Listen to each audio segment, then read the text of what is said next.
چاند خود جاگتا ہے تو وہ جگاتا بھی ہے۔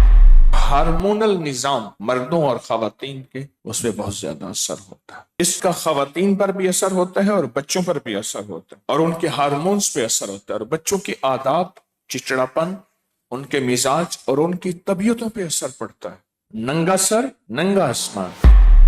ماہرین پوری دنیا کے سائنسدان ہیں، وہ کہتے ہیں کہ انہی راتوں میں زمین میں مختلف حیرت انگیز تبدیلیاں واقع ہوتی ہیں، ماحولیات میں بھی اور انسانی نفسیات میں بھی۔ لوگوں کی نیند متاثر ہوتی ہے، نیند کے ہارمونز میں کمی کی وجہ سے نیند کا دورانیہ کم ہو جاتا ہے۔ مرگی کے مریض، ایپیلیپسی، ان راتوں میں ان میں شدت اور تبدیلی کے واقعات رونما ہوتے ہیں۔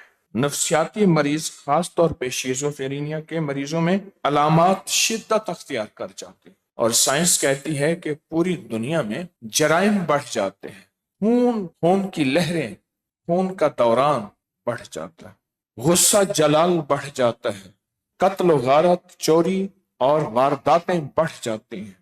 اب غور سے سمجھے، ایک اور چیز بتا رہا ہوں سائنس کی۔ چاند کا اثر سمندر کے پانی پر اور پوری دنیا کے پانی پر ہوتا ہے۔ انسانی جسم میں 70% پانی ہے، 30% ہڈیاں ہیں، باقی سارا پانی ہے۔ گوشت پانی، جگر پانی، دل پانی، چربی پانی، یہ سب اس کو لیکوڈ کہتے ہیں۔ لوگوں کے بلڈ پریشر اور ہارمونل نظام مردوں اور خواتین کے اس پہ بہت زیادہ اثر ہو۔ انہی راتوں میں زلزلے، آتش فشاں، زمین کے نیچے ہلچل، پہاڑوں کے نیچے ہلچل، ان کا تعلق بھی انہی راتوں سے ہے۔ بعض ماہرین تجربات کے اعتبار سے فصلوں کی کٹائی کو انہی راتوں میں مانتے ہیں۔ آپ نے ایک چیز دیکھی ہوگی، قلعے میں، پرانی عمارتوں میں لکڑیاں لگی ہوئی ہیں، جہاں ہم سلیب اور لینٹر ڈالتے ہیں، وہ لکڑیوں کو آج تک دیمک نہیں لگے، ان کو کوئی دوائی نہیں لگائی ہوئی۔ ہماری تو لکڑی کو 6 مہینے کے بعد دیمک لگ جاتی ہے۔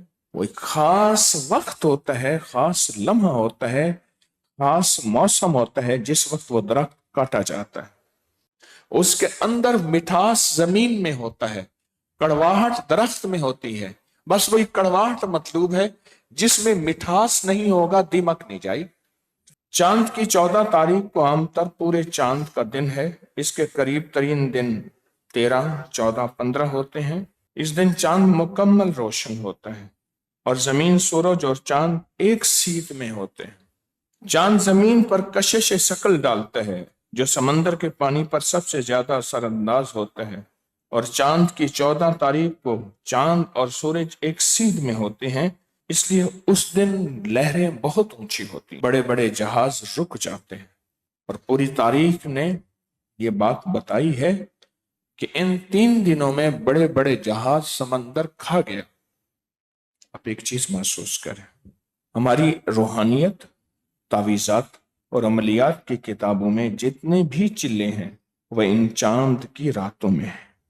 یہ کچھ چیزیں ہیں جن کا ہماری زندگی کے ساتھ بہت زیادہ تعلق ہے، اور انہی میں یہ ایام بیز ہے، اور اسی میں بخت کے فیصلے ہوتے ہیں، اور برکت کے فیصلے ہوتے ہیں، اور برات کے فیصلے، نجات، کہ اس کو نجات دے دو آگ سے، قرضوں سے، بیماریوں سے، دکھوں سے، تکلیفوں سے، ناکامیوں سے، اس کو نجات دے دو۔ ان راتوں میں بڑے بڑے عجیب فیصلے ہوتے، ان دنوں میں بڑے عجیب فیصلے ہوتے۔ میں نے آپ کو دنیا کی سائنس کے واقعات سنائے۔ روحانیت کی سائنس کہتی ہے کہ ان راتوں میں کوئی خاص فیصلے ہوتے ہیں، کوئی خاص عطائیں ملتی ہیں، اور کائنات کے سب سے بڑے معالج میرے آقا مدینے والے نے فرمایا، ان 3 دنوں میں روزہ رکھ لو، تم بڑے بڑے حادثات، بڑی بڑی بیماریاں، بڑے بڑے واقعات، اس سے بچ جاؤ گے۔ روزہ نام ہے صبر کا۔ جب روزے رکھو گے تو برداشت اور صبر کا ایک نظام پیدا ہوگا، بس، اور اسی صبر اور برداشت میں قدرتی اور اس کی کریمی اور رحمت کے فیصلے ہوں گے، اسی برداشت میں۔ اس مہینے سے انشاءاللہ ہم باقاعدہ تسبیح خانے میں ایام 20 کے روزوں کا اہتمام کر رہے ہیں، سحری، افطاری، اور رات کو ساری رات سورۃ فاتحہ۔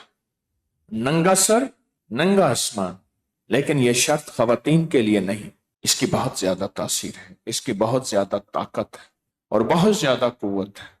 جو ان راتوں میں سورۃ فاتحہ پڑھتا ہے وہ سارے قرآن کو پڑھتا ہے، اور سارے قرآن کے لفظ لفظ کو پڑھتا ہے، حرف حرف کو پڑھتا ہے، جز جز کو پڑھتا ہے۔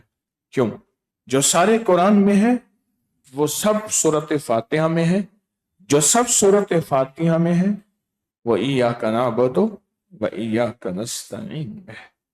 جو بندہ بسم اللہ کے ساتھ ان راتوں میں کھلا اور بہت زیادہ سورۃ فاتحہ پڑھتا ہے تو سارے قرآن کی تاثیر اس کو ملتی ہے، اور قرآن کی ایک ایک آیت کے پہ جو وعدے ہیں اللہ کے اور اللہ کا فضل ہے وہ سارا کا سارا اس کو ملتا ہے جو سورۃ فاتحہ پڑھتا ہے۔